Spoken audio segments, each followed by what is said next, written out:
परीक्षित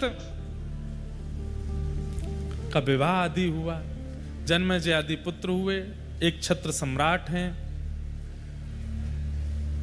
एक दिन वन में निकले तब इन्होंने देखा कि काला काला व्यक्ति वृषभ यानी कि बैल के 3 पैर काट चुका है, चौथा पैर काट रहा है।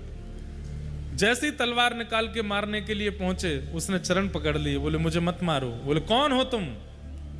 तब उस काले से व्यक्ति ने अपना परिचय दिया कि मैं कलिकाल हूं। और ये वृषभ कौन है? बोले ये धर्म है। धर्म के 4 पैर होते हैं, सत्य, दान, दया और पवित्रता। अगर कोई व्यक्ति पवित्र नहीं रहता है, उसको धार्मिक नहीं माना जाता। पवित्र मतलब 3 बार नहाने वाला पवित्र नहीं होता, चित्त से पवित्र, चरित्र से पवित्र, उसको पवित्र माना गया, वो धार्मिक है। तो पवित्रता धर्म का लक्षण है। दया धर्म का लक्षण है। पर हम लोगों को दया स्पेसिफिक एक समय पर ही दया आती है। जैसे आजकल इन्फ्लुएंसर्स को बहुत दया आती है, जिनके पास कैमरा 24 घंटा ऑन रहता है, उनको बहुत दया आती है। ओहो, स्ट्रीट डॉग्स कैसे परेशान हो रहे हैं, पटाखों से ये हो रहा है, ये हो रहा है, देखो देखो दोस्तों क्या चल रहा है। कैमरा ऑन रहता है तो उनको दया ही आती रहती है सब लोगों पे। बेचारे बगल में 5 स्टार होटल की कमाई तो लाखों हो रही है, ये ठेला पे बैठे अंकल जी का कुछ नहीं, मैं इनको जाकर के 5000 रुपए के पराठे खाऊंगा, वीडियो बना करके दया कर दी भैया उसने। वही इन्फ्लुएंसर फिर कुछ समय बाद करोड़ों कमा करके फिर मर्सिडीज ले आता है। दया से ही धन कमा रहे हैं।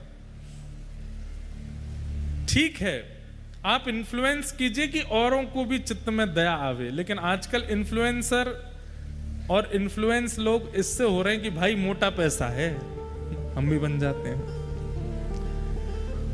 दूसरी दया हमको कब आती है? किसी व्यक्ति को सुखी देख करके कभी दया नहीं आती, दुखी व्यक्ति पे ही दया आती है।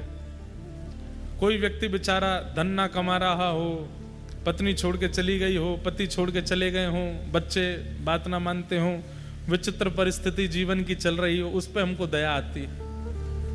वही व्यक्ति जब सुखी हो जाता तो उसी से ईर्ष्या होने लगती है। फिर अरे उनका नाम सुना आपने, उनका वो जो कोटा में रहते, अरे तुमको क्या पता, कुछ साल पहले हमसे पूछो, साइकिल पे लिफ्ट मांगता था हमसे कि हमको पीछे बैठा के ले चलो, आज बहुत बड़ा आदमी बन गया है।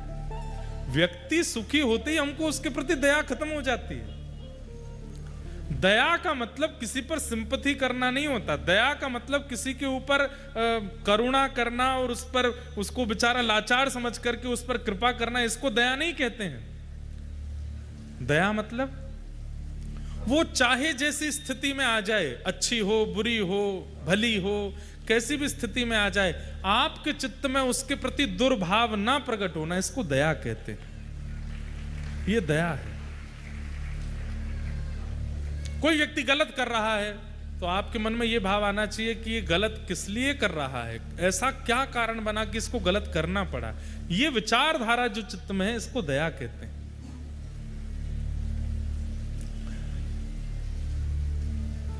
कलयुग ने चरण पकड़ लिए। हाँ, तो धर्म का दूसरा चरण क्या है? पहला चरण पवित्रता, दूसरा चरण दया।